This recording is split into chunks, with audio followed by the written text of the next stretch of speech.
We're actually in the Okavango Delta in Botswana. It's a unique, probably the world's most unique ecosystem, in that it's the only inland delta in the world, and the diversity of the different biomes is second to none in this universe.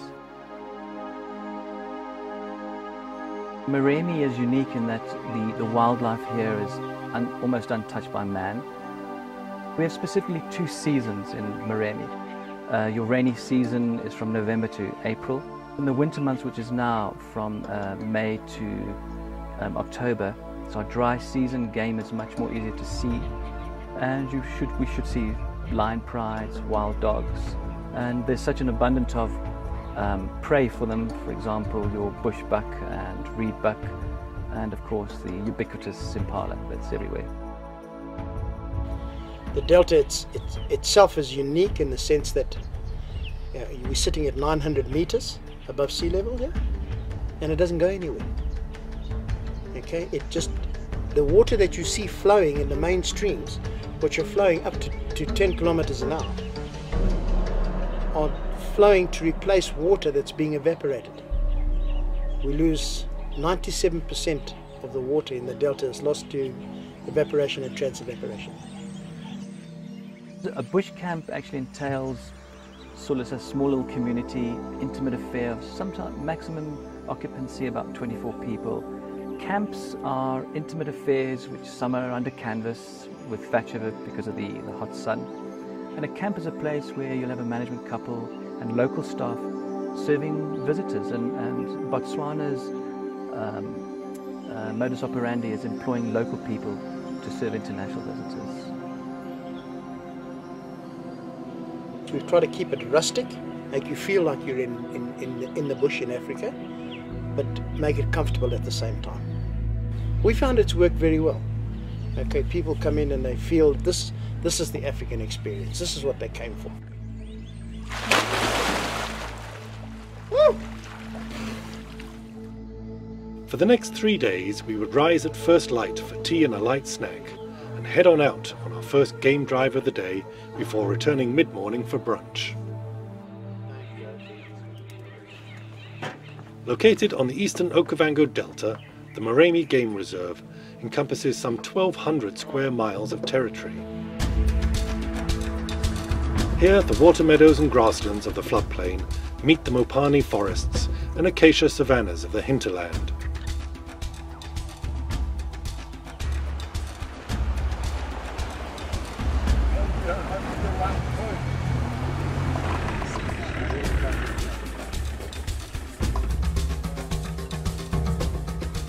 These Lechwe, bushbucks and impala are all typical of the floodplain animals we were to see in the coming days, alongside the larger animals such as the Burchell zebra.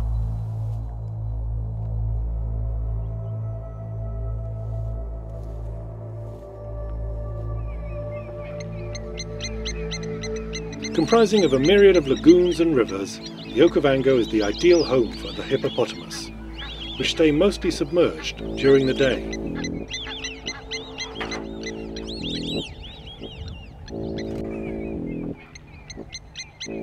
Though strange to look at and funny to observe, the hippopotamus is actually the most dangerous animal to humans in these parts, causing more deaths than any other species.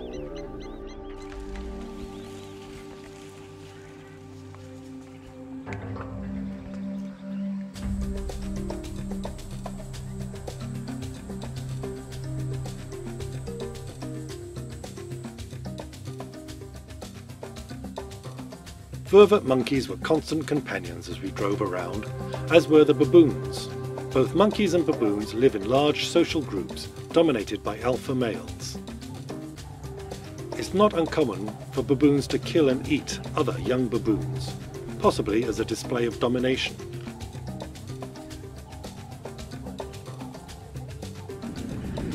Male baboons killing really baboon.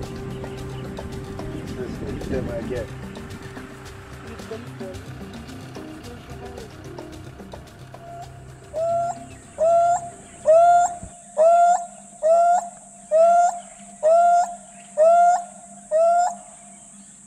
Wild dog or Cape hunting dog live in packs and hunt game from antelopes to small hares. Communication to other, I think other Warthog maybe is lost to other group. So I try to call them. They call them. Yes. They travel widely and have been known to travel over 40 miles in a day hunting for prey. Unfortunately, due to canine diseases such as rabies and distemper, their numbers have declined dramatically all over Africa and now number only a few thousand. Packs usually consist of closely related males and females unrelated to them. Yeah, with the other man was looking for one dog.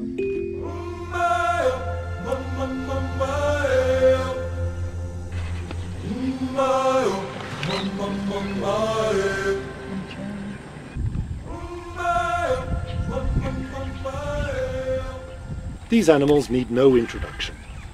One of the big five, elephants were part of the prize for hunters in the past who came to Africa with the aim of bagging trophies from a group consisting of elephant, lion, buffalo, rhino and the leopard.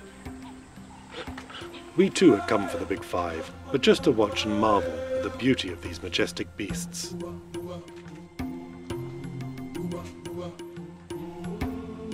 Using mud as a form of sunscreen, elephants also use their enormous ears as a way to keep cool.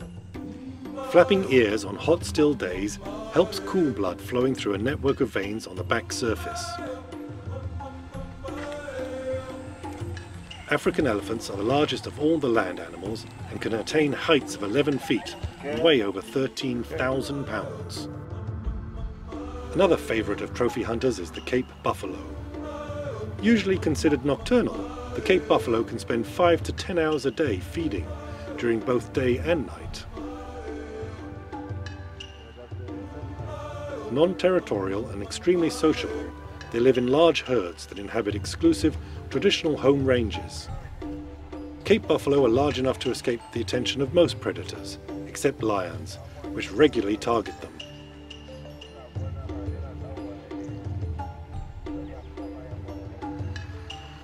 We caught up with this group of lions taking advantage of the late afternoon sun to rest up before beginning the night hunt.